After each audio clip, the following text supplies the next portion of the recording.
Oi, gente! No vídeo de hoje eu vou falar como eu escrevo personagens. Antes de mais nada, é bom sempre lembrar que isso aqui não são regras, são apenas dicas de como você pode construir melhor seus personagens. Até porque eu acho que cada história tem seu processo e cada escritor também. Mas essas dicas podem, te ajudar na hora que você for elaborar um personagem pra sua história.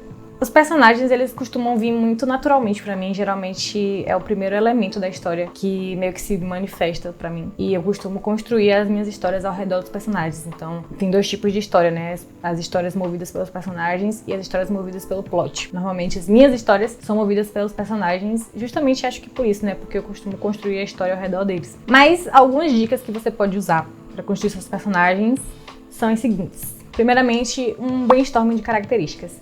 O que eu costumo fazer é escrever o nome do personagem numa folha em branco e ir listando aleatoriamente coisas sobre ele, tipo característica física e características também sobre personalidade e tudo mais. Inclusive, em Transmorfo, eu compartilhei essa lista de características dos personagens com a ilustradora que fez as artes da pré-venda. E acho que isso ajudou muito a deixar as meninas do jeitinho que eu imaginei. E com certeza influencia também na história, para que os leitores tenham uma visão mais parecida com o que eu imaginei também. Então, você fazer um brainstorming de características de cada personagem pode te ajudar bastante. E a segunda dica é que você não foque só nessas características físicas, né? Dizer qual é o conflito desse personagem, o que move ele, quais são as motivações dele. E lembrando que não é só o protagonista que tem motivações. É muito importante que os personagens secundários também tenham suas próprias motivações, seus próprios objetivos, e tudo isso só complementa a história principal e também as histórias secundárias. Então pense nas características dos seus personagens além das características físicas. É por isso que tem muita gente que gosta de colocar signo ou fazer teste de personalidade. Você pode pegar essas características e colocar no seu personagem ou não, você pode criar suas próprias também, independente desses modelos prontos. Lembrando também que essas características internas do seu personagem podem se refletir do lado de fora. Como esse personagem se veste, o jeito que ele fala, manias que ele pode ter. Tudo isso pode refletir o que ele pensa, os conflitos que ele tem internamente. Então é um bom acessório que você pode usar, né? Tentar refletir como o seu personagem é por dentro, por fora. Uma dica legal também é escrever cenas extras com seu personagem. Coloque ele numa situação inusitada, coloque ele numa enrascada e veja o que ele faz pra sair disso, sabe? Eu costumo fazer isso porque eu acredito muito que a melhor maneira de conhecer seus personagens é escrevendo sobre eles. Como eu disse antes, os personagens precisam de objetivos e não só o protagonista, os secundários também. O que é que o seu personagem quer e o que é que ele quer de verdade. Tipo, tem o conflito externo e o conflito interno. Geralmente o personagem, ele diz querer uma coisa, ele acha que ele quer essa coisa, mas internamente ele quer outra coisa. É importante você saber diferenciar o que é interno e externo no seu personagem, sem deixar muito separado uma coisa da outra, né? Porque normalmente uma coisa influencia a outra. E uma coisa a se pensar é o que o seu personagem quer, o que ele está disposto a fazer para conseguir essa coisa e o que aconteceria se ele não conseguisse isso, né? Então, o que essa motivação muda no seu personagem do começo da história até o final. Outra dica que você pode usar é definir o tipo de seu personagem. Eles podem ser dinâmicos ou estáticos. Normalmente os personagens da maioria das histórias são dinâmicos, porque o personagem dinâmico é aquele que muda com o passar da história. Então, ele começa de um jeito, acontece alguma coisa muito drástica e ele muda no final. Tem essa evolução do personagem, né?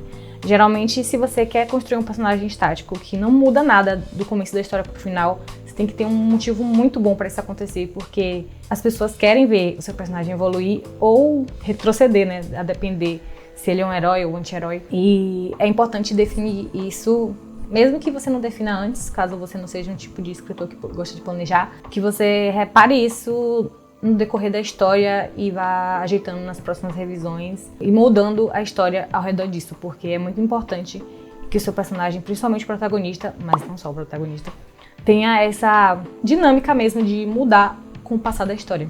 Para escrever o seu personagem, você também pode utilizar de arquétipos. Arquétipos são meio que uma forma de personagem, de personalidade ou de função que o personagem tem na história. Eu não gosto muito desse formato meio que pré-pronto, entre aspas, mas pode ajudar bastante a definir o que cada personagem é na sua história. E de qualquer forma, meio que inconscientemente a gente já usa esses arquétipos na nossa cabeça, e esses arquétipos são parte do livro A Jornada do Herói, do autor Christian Vogel, que ele ensina, né, essas formas que a gente pode usar na história. E eu vou citar aqui algum deles, não todos, porque são muitos, mais ou menos os principais que podem ajudar você a definir o seu personagem. Um bom exercício também é ver outras histórias e tentar colocar os personagens dessas histórias nesses arquétipos, porque você pode se basear pela sua própria história. Temos o herói, que normalmente é o protagonista, né, nas histórias mais convencionais. Temos o mentor, que normalmente é uma figura mais velha ou de uma pessoa sábia, que costuma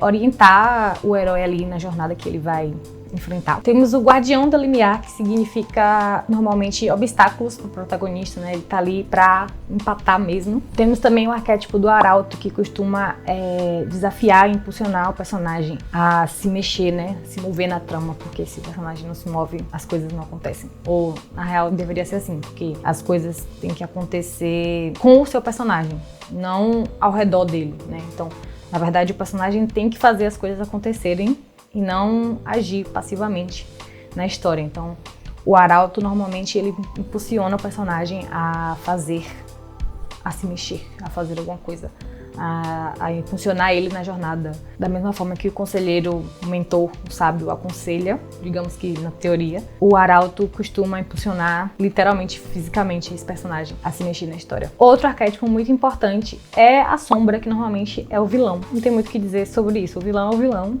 Ele tá ali pra acabar com a vida do personagem, do protagonista, do herói. Costuma agir pelos próprios princípios, independente do que eles consideram ruins ou bom. Outros dois arquétipos importantes é o do camaleão, que costuma ser o par romântico, né, do herói. E isso depende, isso varia, porque às vezes o leitor tá ali lendo e ele shippa o personagem com uma pessoa e o herói gosta de outra. Então pode ser que ele mude de acordo com a leitura. E o pícaro, que é tipo assim, um alívio cômico da história, né? Costuma ser sempre aquele amigo sidekick engraçadinho. Esses são alguns arquétipos, assim, tem muitos outros que você pode pesquisar na internet e usar como base para seus próprios personagens. Outra dica importante que você precisa saber sobre seus personagens é o background, ou o plano de fundo, né? O que aconteceu com seus personagens antes que a história começasse? O que é que moldou ele? O que é que fez ele chegar até ali? Essas coisas que não aparecem normalmente na história, mas que também podem aparecer, que podem influenciar a história ou não, são importantes de definir, porque é como a personalidade do personagem é construída, né? Se a gente parar pra pensar na nossa própria vida e a gente pensar na nossa infância, nas nossas convivências, nas nossas amizades, a gente sabe que influenciou muito o que a gente é agora. Então é a mesma coisa com o personagem. O personagem é um mini ser humanozinho que tem toda essa bagagem emocional que afeta a história atual que está se passando ali na leitura, na sua história. Outra coisa legal são os nomes dos personagens, né? Muita gente não costuma pensar muito sobre isso. Tipo, pra mim, os nomes vêm de forma muito intuitiva. Então, quando eu penso no personagem, ele meio que já vem com o nome, pelo menos os protagonistas, né? Que são, tipo assim, o foco da história. Mas você pode também usar geradores de nomes online que criam os nomes mais genéricos, ou não, até tem alguns com nomes bem diferentes. Ou pesquisar também, nomes de bebês, sei lá. Aparece também bastante variedade de nomes. Mas você também pode usar significados para atribuir ao personagem, tipo, significados que têm a ver com a personalidade do seu personagem. Por exemplo, eu escrevi um conto em que a minha protagonista, ela era, na verdade, uma estrela. Então eu pesquisei nome de constelações, nome de estrelas, nomes científicos de estrelas e acabei descobrindo nomes muito legais que só acrescentaram na personalidade da minha personagem. Então essa é uma boa escolha. E se você vê nomes legais que você acha massa, você pode escrever também e guardar pra depois. Tem uma seção no meu bullet journal que eu tenho vários nomes que eu achei legal. Automaticamente já vem uma história na minha cabeça quando eu vejo e eu deixei anotado pra usar depois. Então essa é uma boa dica também, porque se você não escrever, você vai esquecer. E os nomes podem desencadear uma criatividade em você que cria toda uma história a partir desse nome. Então é sempre legal pesquisar essas coisas, tipo mitologia, lendas e tal, porque sempre tem um nome legal que provavelmente vai te inspirar. E falando em inspiração, a minha dica final, que é a dica que eu dou sempre de escrita, em todos os vídeos de escrita que vocês vão assistir nesse canal, é usar o Pinterest, porque o Pinterest é uma fonte certeira de inspiração. Você pode usar algumas palavras-chave da sua história para encontrar personagens que você pode se inspirar. Se você colocar, sei lá, fantasia épica, no Pinterest, com certeza vai aparecer vários personagens badass, várias coisas legais que você pode se inspirar e utilizar na sua história. Então é sempre bom usar o Pinterest, principalmente os escritores que têm mais inspiração com imagens, né?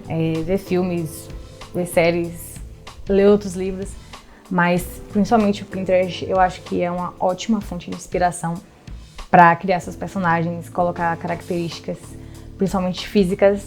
O Pinterest basicamente é inspiração para tudo, super recomendo. Enfim, eu espero ter ajudado vocês e explicado um pouco melhor como eu crio meus personagens. Conta pra mim alguma dica que você utiliza para escrever seus personagens e deixa aqui nos comentários, eu vou adorar saber. E não se esqueça de se inscrever no canal, deixar seu like, compartilhar esse vídeo com algum inscritor aí que tá com dificuldade de escrever personagem. E é isso, até o próximo vídeo. Tchau!